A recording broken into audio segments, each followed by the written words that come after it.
Yamori is an ugly, worthless delinquent who's on track to die alone until he meets a blood-sucking cougar who offers to let him hit in exchange for his blood. It all started when, for the first time in his miserable life, Yamori sneaks out of his home and hangs at the playground because his degenerate brain ages backwards. Glad to enjoy this bit of freedom, Yamori recounts his recent battle with insomnia, which started when he dumped the only girl who's ever liked him because her honey pot was dry and the milk bags resembled his dead grandma's. She ran off crying and the feminist squad attacked him, though it wasn't his fault, because Yamori simply couldn't comprehend all the hype behind dating. Concerning his insomnia, he sought help online and was advised to speak to a loved one, but he's a family reject, so no one cares about him. His phone buzzes, interrupting his string of thoughts, and he opens some texts suggesting that he gets wasted, so he easily falls asleep. Coincidentally, a vending machine starts calling out to him to have his very first expired grape juice, but a female voice suddenly calls out to him, and he sees a possible asylum patient on the loose who asks him if he's legally allowed to drink. He starts stammering and attempts to run, but she pulls him back and reassures him that she's not gonna call the cops on him. She offers to help with his insomnia,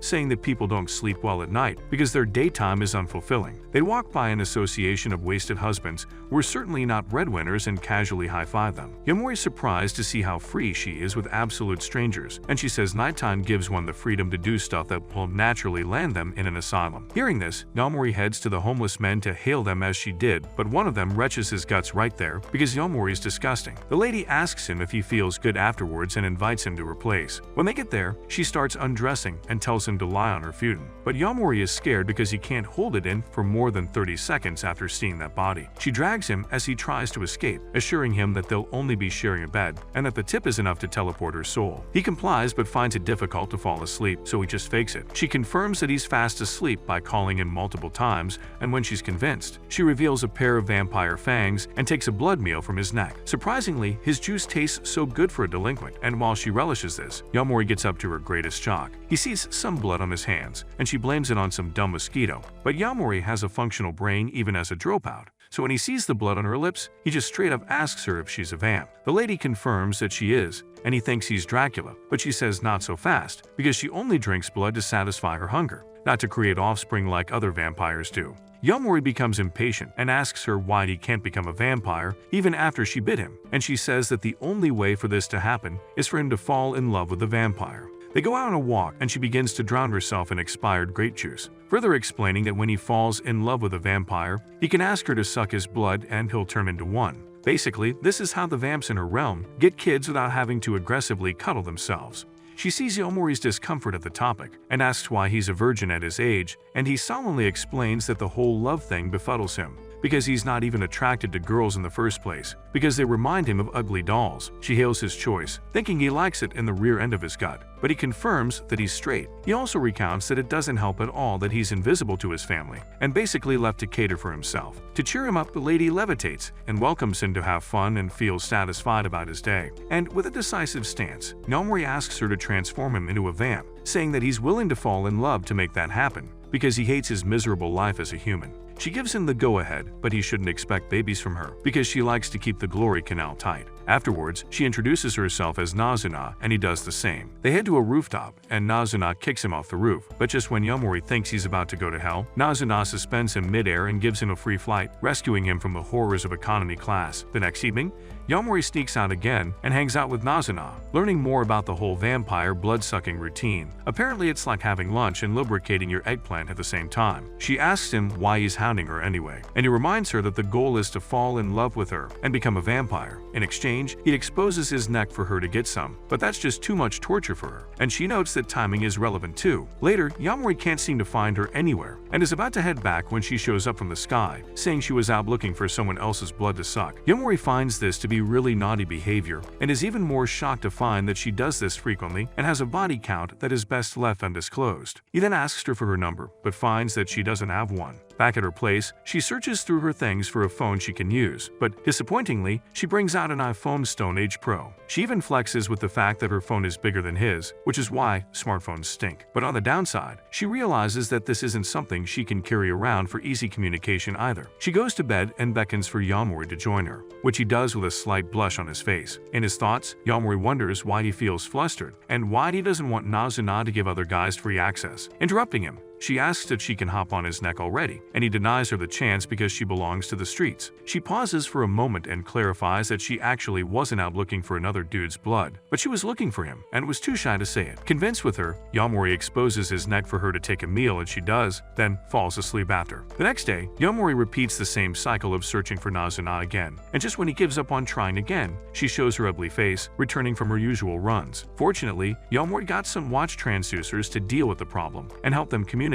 Nazuna's excited like she's just seen a breakthrough in technology, and Yamori's shocked because he's known about these since childhood. Jokingly, she teases him about having no friends, but he says that he's never really alone because he interacts with the voices in his head. When he was younger, Yamori came across some digital wristwatches and considered them to be cool, so he came up with an idea to further amplify their usefulness. He placed them apart with their transducers in different locations, then found that the watch was missing and hoped for the person who claimed it to reach out. Sadly, that call never came. Following his pathetic narration, Nazuna bursts out laughing and mocks him for being the most dejected loser on the planet. They decide to give the watches a test run, and Nazuna takes off, leaving him with his own thoughts about how lonely he's been all these years. He proceeds to press the call button, which makes a loud sound, and Nazuna responds. Then they say really irrelevant things to each other, and towards the end, Yamori says it feels like they're just starting out a new relationship and wishes to fall in love soon. Nazuna isn't all about that love talk, though she's quite flustered. Afterwards, she takes him on a fun flight and later to his school, which he acknowledges doesn't seem as bad as it does in the daytime. Without warning, Inshuna digs into his jugular for her blood meal, and he realizes that she's more open to being friends with benefits and is quite reserved about romance. So he adds a pet name and says that they'll start out by becoming friends. On the way home, Yamori wonders what happened to the other receiver during his childhood, and to his greatest shock, it rings out then as school drill asks him what he's doing out late. Surprised, Yamori asks the girl Akira why she has his transceiver, and she says she never got rid of it since he gave it to her in 6th grade. She called because she was worried about him after he dropped out of school because he was a friend, regardless of his weird personality that kept people away from him. He's surprised that she refers to him as a friend, then goes down memory lane. During childhood, Yamori's biggest aspiration was to become ant boy, though he ended up a soy boy, and he tried to accomplish this by watching ants. One day, Akira decided to join him after he declined the invitation to play because she considered the loser a friend. After this flashback, he asks her why she's dressed in her school uniform, and she says that she's an early bird who gets up by 4 a.m. to suck on the principal's hairy nut bags. She asks if they can meet at the same time the next day, and he agrees, then calls Nazuna to inform her that he has finally found a friend. The next day, he dresses up quickly to leave, and Nazuna suspects that he's going out to cheat on her, but he denies it and still goes ahead to meet Akira because fresh milk tastes better than fermented vampire milk. The two sit there being buzzkills until Nazuna walks in and livens up the atmosphere. She teases Yamori for running off to cheat on her, but he plays the "it's not what you think" card. She tells Akira that her relationship with Yamori is purely transactional, and she was on to prove it by dragging him out and drinking his blood. She introduces herself as a vampire, and they head to a bar so she can get wasted. Akira asks Yamori who the heck this lunatic is, why he permits her to suck his blood, and whether she's responsible for his delinquent behavior. Then she caps it up by asking him why he left school in the first place. Yamori replies that he thought dropping out would make him Bill Gates overnight. She tells him she's also been at that point in her life, but refused to give up because there was no better option. To wrap it up, she asks Yamori to return to school and make her feel good, because the principal doesn't hit it right. When she's done, Nazuna drops her drink and asks her why she never bothered to look for Yamori, and if she was really bothered about his whereabouts. Nazuna walks away and leaves the bills on them, so Yamori chases after her and follows her closely behind. He asks her why she's angry, but she says she's not, even after his insistence. When he bothers her, she calls him a disgusting dimwit loser and gives him the middle finger while she takes off. Yamori tries to keep up with her but fails, gets exhausted, and walks around town searching for her till daybreak. He trips and rests for a while, then decides to call Nazuna. When she responds, Yamori apologizes for getting her upset by secretly hanging out with Akira, but Nazuna says she isn't upset about that, but about the fact that he was considering Akira's invitation to school. Yamori tells her not to get things twisted and understands that he only hesitated because he couldn't find a way to break it to Akira that he's quitting school to become a vampire. When he gets up, Nazuna draws him in and smooches him on the lips, glad that he's acknowledged her as a friend. The following evening, Yamori finds Nazuna in a pretty obvious position, unlike the previous days, but since his virgin butt still can't get over a simple smooch, he avoids her and takes a walk down the street. He meets those wasted unemployed losers, watching a couple enjoy what they'll never have, and then he realizes that this is his first time witnessing a couple kiss. The idiot figures that since smooching is what couples do, he's already in love with Nazuna and can kiss his lifeless soy boy-like goodbye because he's about to become a vampire. Just then, Nazuna walks up and insults him for wasting her time. Then he positions himself for her to have a blood meal because he's pretty sure he's fallen in love with her and is about to turn into a vampire. She walks over and bites him, but nothing changes because all that love talk was a scam. He's pissed, but Nazuna figures that he must have swapped his brain with yours ever since their tongues lock with each other. He calls her out for trivializing what he's calling his first kiss, thinking it's because she's got an established suctioning business, but she shocks him when he finds out that he's her first. Later, he finds Akira roaming the streets because she's finding it hard to sleep, and he invites her to join himself and Nazuna for some bedroom gymnastics. After thrashing Yamori's ass, Akira joins them, and Nazuna picks some dumb dating sim game with some super hot waifus that Yamori would die for. One of the characters shows up with her giant milk factory, and Nazuna starts teasing Yamori about being so broke and ugly that he window shops baddies. While they're having fun, Akira has some moments with herself, realizing that Yamori and Nazuna weren't as dirty as she thought. But she's just dumb, because right then, Nazuna says it's time for them to do the thing where three of them make a nice sandwich. Akira's uncomfortable because this would be her first time, but Nazuna tells her she can't leave now because it's too late and it's raining outside. She stays back and has to endure Nazuna being a creep, so she asks her why she's tormenting Yamori for no justifiable reason. Nazuna explains that Yamori's blood tastes like Starbucks and she's addicted, while Yamori wants her to actually bite him in turn because that's his weird kink. The two of them agree that it's the basic law of supply and demand at work and no one gets harmed. Still, Akira doesn't get them and asks Yamori why he'll want Nazuna to be draining him of blood. So after much hesitation, he confesses that he actually wants to become a vampire someday. Loki, she's disappointed in him, but Akira's happy that this lowlife dropout has finally found ambition, though she gets curious about why he isn't already a vamp if that's the case. Though Nazuna protests, Yamori tells Akira that he has to fall in love with Nazuna for that to happen, otherwise it won't work. As they all lay in bed, Akira starts being weird and tells Yamori to put his finger in her multiverse, but he's not Elon Musk, so he just drops his hands beside hers. She tells him that they can still be friends even after he becomes a vamp, then suggests that he should actually reconsider returning to school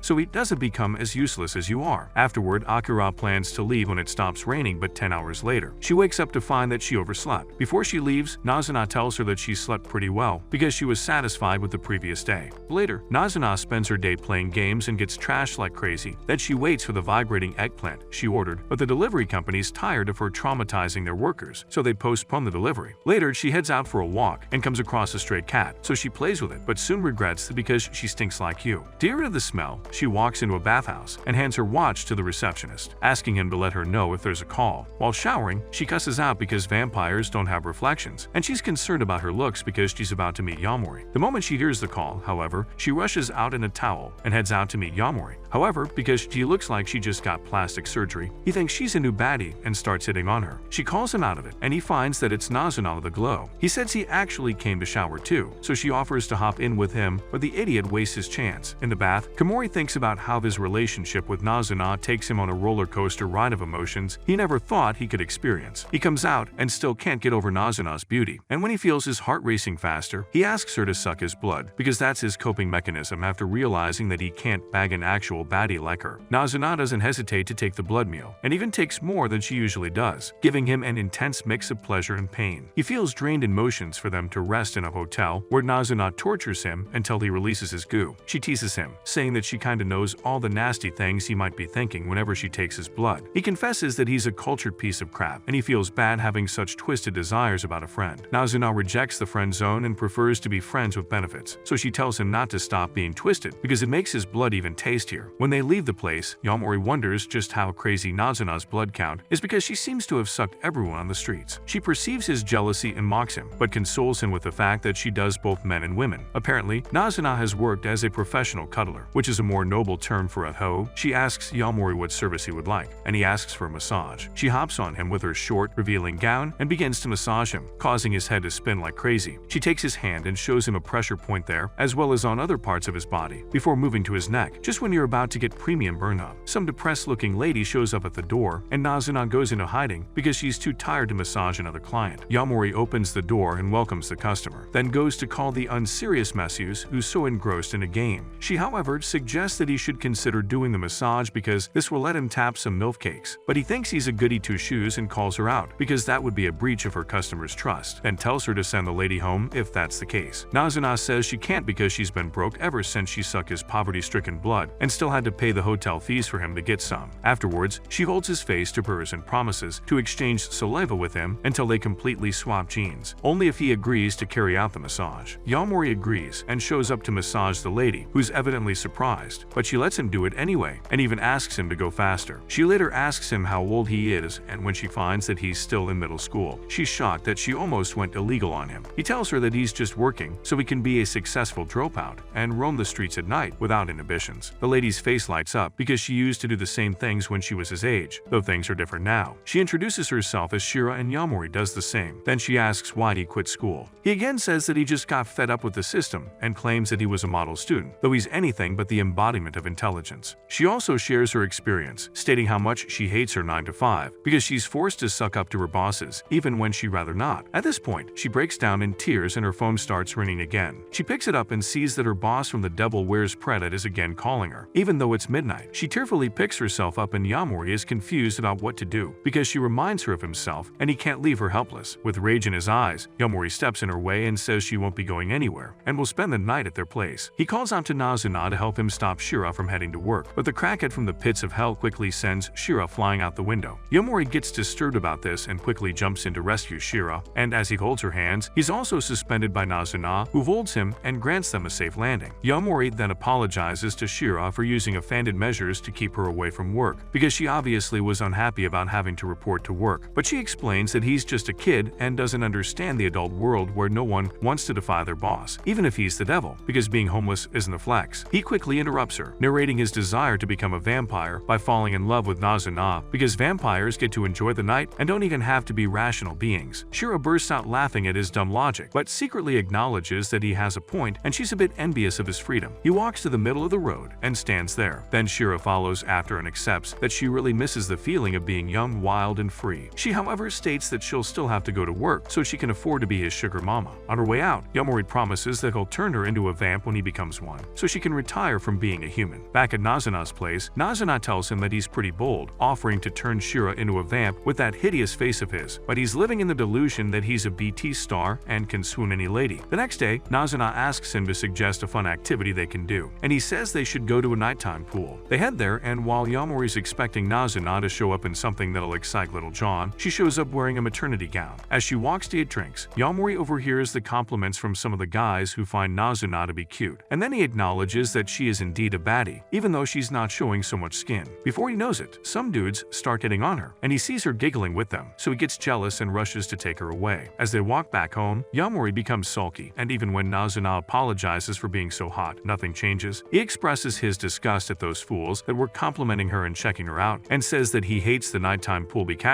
it's just crowded with punks. Nazuna then comes up with an idea and takes him for a dive into the school's swimming pool to make it up to him. Then she takes her usual blood meal. The next day, Yamori bumps into Shira, and she thanks him for giving her more confidence because she's been getting off earlier than usual, and the fact that she knows he'll turn her into a vamp someday feels really reassuring. Soon after, it starts pouring, and he seeks shelter from the rain while watching a blonde reject some weirdo. She sees him looking, and they wave each other. Then she explains that the ugly dude was offering her a flimsy $1 for 2 minutes of her time. She asks Yamori if he'll want some sauce, but he stupidly turns her down.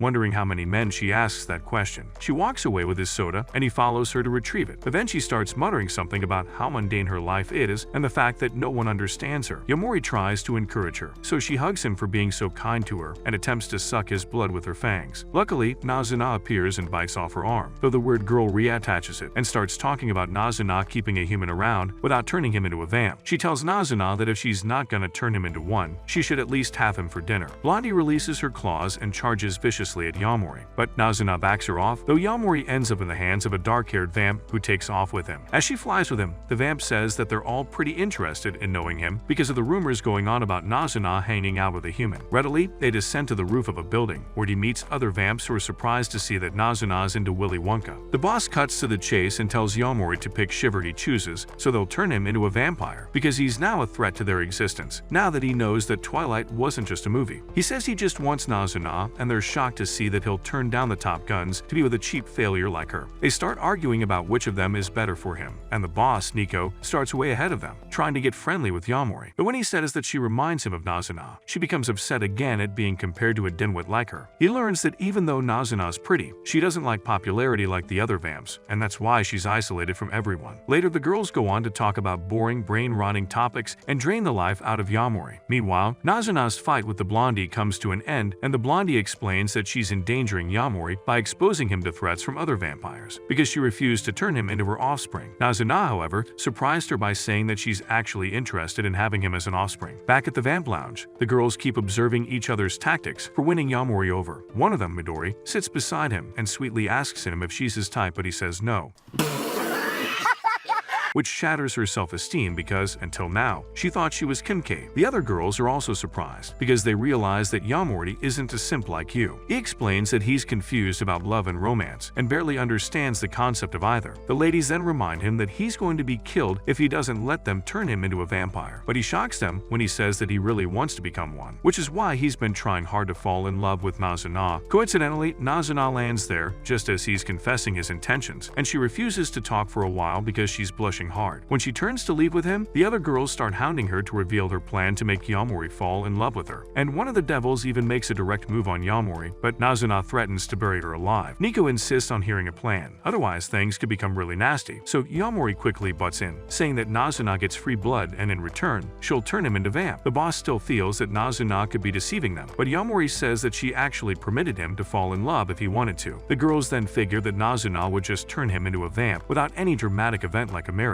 And then they accept Yamori on the grounds that Nazuna gets to work quickly. However, they're shocked to hear Yamori say that he doesn't mind waiting forever to be transformed into one. Unfortunately, Nico reveals that he can't wait till forever, because once a human is bitten, there's a 1-year waiting period, after which they're not qualified to be vamps anymore. Yamori's shocked and Nazuna apologizes, because she forgot to tell him earlier, but she pecks him and they take off. Later, Yamori tells Akira about his 1-year limit to turn into a vamp, but she only makes matters worse by telling him that if he fails, they're definitely going to feast on his blood. When she leaves him, Akira's lost in thought, wondering how Yamori is irredeemably stupid. Just then, she stumbles across a useless classmate, Mahiru, sleeping on the staircase. Apparently, he was up all night having fun with his cougar crush, who only has time at night. He asked about Yamori, saying he hasn't been seeing him around anymore and wishing that he'll return so all three of them can hang out like they usually do. Akira's confused because Dude is the school's celebrity, and she can't remember ever being his childhood buddy, even though it actually happened. Later, Yamori is approached by the blonde who nearly took his life, so he tries to escape from the blood-sucking demon, but she holds him back. Later, they discuss his non-existent love life with Nazuna, and when she finds out how clueless he is on matters of love, she's overwhelmed with joy. She calls herself a quack love doctor, better known as Sari, offers to help him figure himself out, and teaches him how to ask a girl out on a date. Next thing, Yamori shows up at Nazuna's place and straight up asks her out on a date, but he's such a loser that even a game matters more to her than he does. He turns off the game and has to deal with her nagging, after which she puts on a coat to follow him. He takes her to a cinema and they watch a rom-com, which of course triggers Nazuna because she's allergic to romance after breaking up with half of Japan. When they leave, Yamori starts following a pre-written script from his session with Sari, and Nazuna eventually finds out and calls the ideas dumb. Yamori's ego is literally buried alive after seeing his first date become such a massive fail. At her place, Nazuna takes a look at the list and goes to pick Yamori up for a date in the sky so she can revive his dead, decaying ego. She tells him not to overthink these things because even before now, they've been going on unofficial dates, and so he only needs to be himself for a date to go well. Later, Nazuna wanders off and Yamori goes searching for her, but he overhears Mahiru hanging out with his harem and tries to avoid him. Unfortunately, Mahiru catches up to him and Yamori is surprised that he could recognize him, but Mahiru says that they're friends after all, so he has too. With this, Yamori begins to wonder to himself when people actually become friends, but he remembers that in childhood, relating with them was much easier for him, and that he was proud to be a friend to someone like Mahiru who had the perfect reputation. While they're talking, Akira interrupts them and tells Mahiru about Yamori's creepy relationship with Nazuna, and when Mahiru finds that they're both dating cougars, he feels encouraged and heads out to meet his date. Later, Yamori finds Nazuna and she sees Mahiru confidently holds hands with his cougar, even though it feels illegal as heck, so she grabs Yamori's hands, smiling in a really creepy way. The next day, Sari keeps ghosting her current victim because he's so boring to chat with, but when she sees Yamori, she rushes towards him. Quickly, Nazuna intercepts her and fixes her face with a kiss. kick. This leads the girls into a petty, vicious fight, and Yamori's just there for the violence. Then, after they take a break, Nazuna asks Sari why she's now trying to hang out with Yamori when she says that she finds it hard to be friends with humans. Sari downplays her friendliness towards Yamori and heads out, but he calls her back, asking her to share the burdensome things she earlier spoke about. He finds a way to convince Nazuna so he can have a talk with Sari at a karaoke bar. She opens up about the fact that she's really popular and has all sorts of simps like you crying in her DM, so it gets hard for her to deal with all of them. After a while, she proposes that they sing, but Yamori just kills the vibe with his Gen X behavior, flexing that he doesn't even watch TV. She asks him to pick a song, but he plays a jam from the Renaissance period and buries his steez eternally. Later, some dude starts banging on the door, who happens to be one of Sari's stalkers. Yamori's seriously creeped out because it's giving horrid movies all of a sudden, but Sari just says hi, and the dude quits disturbing them. The guys in her life have serious issues and probably need a dose of Andrew Tate because they're so addicted to her. Yamori sympathizes with her for being forced to deal with these suckers, but she says that she can easily handle them by unaliving them. She gets into a heated argument with Yamori when he opposes the idea, and then it turns physical when the guy walks in, asking if they were arguing about him. She charges towards him, but Yamori gets in the way and tells the numbskull to run for his godforsaken life. The dudes run off to a corner and Yamori asks the guide about his relationship with Sari. Apparently there isn't much to it, because he just wants to know what she thinks of him. Yamori can't believe that there's a guy who's dumber than himself, so he asks him if he likes Sari. Ever since his first interaction with Sari, the dude has slowly taken a liking to her, and was happy when she'd sometimes flirt with him, but he isn't anymore, and over time, he became a creepy stalker. Yamori tells him that Sari has been complaining about him and the other weirdos that stalk her and doesn't like him one bit. Just then, Sari joins them and threatens to kill the dude, but Yamori stands in the way, and just when she's about to attack him, Nazuna steps in to defend him and tries to get her back to her senses. The dude apologizes for causing them so much trouble because he stepped out of the friend zone and caught feelings for her. Sari says that she also couldn't keep things clean because she's a natural flirt and has grown tired of it. She tells her dude Akunun that they should cut ties, but Yamori asks her if that's what she really wants because she's the one with Ted Bundy tendencies. She argues this but moves over to Akun and tearfully says goodbye before breaking down completely and confessing that she doesn't want them to stop being friends. The guy says it's okay, but he's fallen in love with her and so he wants to become her offspring. She agrees and bites him while Yamori watches jealously because that can never be him. Later they head to a karaoke bar and get tormented by Yamori's sad grandpa music. The next day, Midori's in a maid costume, handing out tickets for the maid cafe when a coworker texts that she won't be available. This leaves her thinking of which of her friends she can invite who won't steal all the attention. Coincidentally, Nazina and Yamori walk by and she's excited because she won't have any competition. When Nazuna gets into the costume, they do a bit of practice with Yamori, but Nazuna doesn't seem to understand that she's supposed to be cosplaying as a cute maid, not Godzilla. After Midori boasts about being the top girl at the cafe, Yamori asks her how she ended up getting there, and she says she owes it to her plastic surgery face. She proves this by charming a middle-aged man who looks like your dad.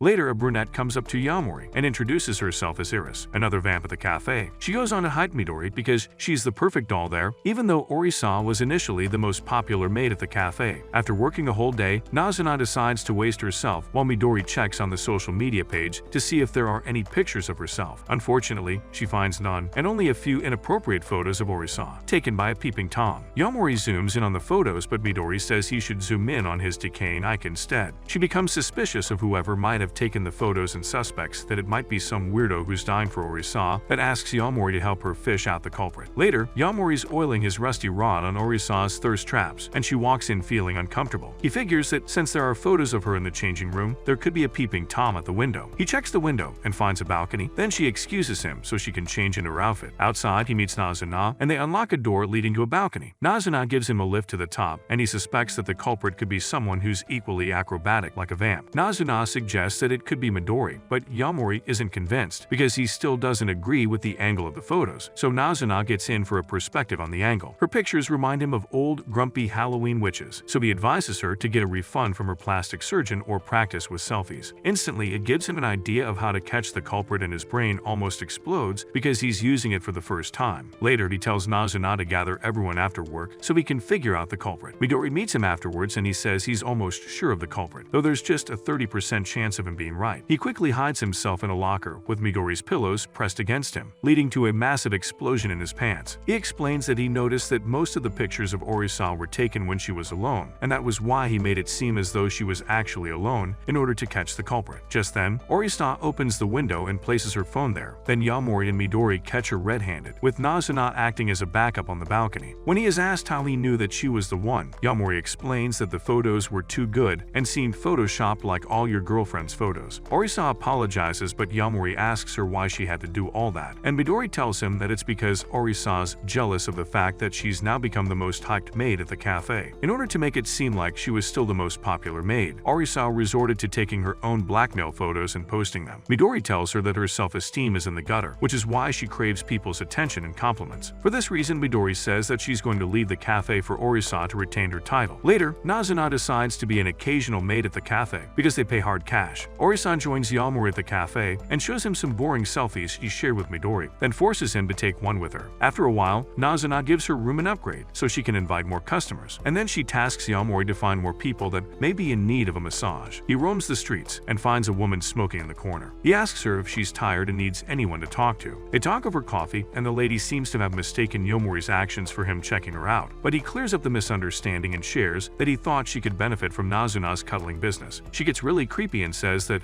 it's not legally allowed for someone his age to be working ungodly hours and that she could report them. Just when she has him almost shitting his pants, she admits that she was just kidding and isn't interested in reporting them to anyone. She says she doesn't like cuddles but wouldn't mind a massage due to the nature of her job, which is basically being a private detective for matters related to missing people or interpersonal relationships, such as cheating for instance. She then asks him if he knows anyone who goes by the name Akiyama, popularly known as Akun. The moment Yamori sees the photo, he denies it, but the detective grabs him and lets him go at the last minute. She pays the bills and tells him to get in touch if he finds Akun, then advises him to work on his ruse. When he returns home, Nazuna's pissed that he just went to hang out with a cougar, but he easily pacifies her with expired juice. Later, he meets up with Mahiru and Akira. Then they head over to school and Mahiru encourages them to scale the school gate because that's what adolescents do for fun. They get in and he suggests that they prove one of these 7 spooky Japanese school myths. In front of the ladies' bathroom, he tells Akira to summon a demon known to haunt the female bathrooms, and when she does, Mahiru tricks her and makes her scared. Of course, he gets to pay for his mischief before they head out to see if the other myths are true. After everything and having a good laugh because they've been scammed, Mahiru brings up one more myth. A teacher from their school, who is rumored to have gone missing over 10 years ago, has been speculated to appear in class at night. They head out to check if it's true, and to their greatest shock, they find an unkempt man standing alone in class. He turns towards them and gets upset to see that there are students in class at such an ungodly hour, then charges straight for Akira and pins her to the ground. Mahiru quickly stops him, but Yamori panics, realizing that he's a vampire and wondering why he's looking like Frankenstein, unlike the other hot vamps. Eventually, he snaps out of it and hits the teacher with a chair, getting him off Akira. However, the man says they messed up his plans because this was the final day and he's been restraining himself. He tells the kids to run away before he loses control, but surprisingly, a female voice is heard in the background, belonging to none other than the detective. Yamori's shocked to see her, but he isn't supposed to be there either. When the teacher starts screaming uncontrollably, she invites him to taste hers, and he jumps at her with so much strength, then digs into her veins. Soon after, he withdraws because her blood tastes like sewage, and afterwards, the detective asks the kids if they know anything about vampires. It turns out that this man hadn't taken any blood for 10 years because of his self-restraint, and that's why he looks like crap. She cuddles him and soothes him for being so lonely over the years, as he confesses that he was tricked by a woman with whom he fell in love. She places a ring in his hand, and when he resists violently, she calmly tells him to accept his death after suffering for so long. The sun rises, and he gradually fades away. When he dies, the detective introduces herself as Anko and tells them that the man actually died 10 years ago as a human. Yamori interrupts her and confronts her about killing the man, even if it was already his time to die. The lady says he was a monster, and she won't let Yamori achieve his dreams of becoming one. She also hands out her card to his friends so they can contact her when they come across vamps. The next day, Yamori is still pretty bummed about last night and recalls how Anko made him discover that they know nothing about vampires. He heads straight to Nazuna's place for some answers, and she acts like she's suffering from withdrawal symptoms. But this creeps him out, and she sits him down to discuss what's going on. After hearing the teacher's story, she tells him not to overthink it, explaining that vamps can live for 10 years without consuming blood, mostly because they're in denial of who they've now become. He tells her that the detective hasn't killed his resolve to become a vamp, though he's somewhat scared after seeing her kill that man. Nazuna is surprised to hear that a human can kill a vamp,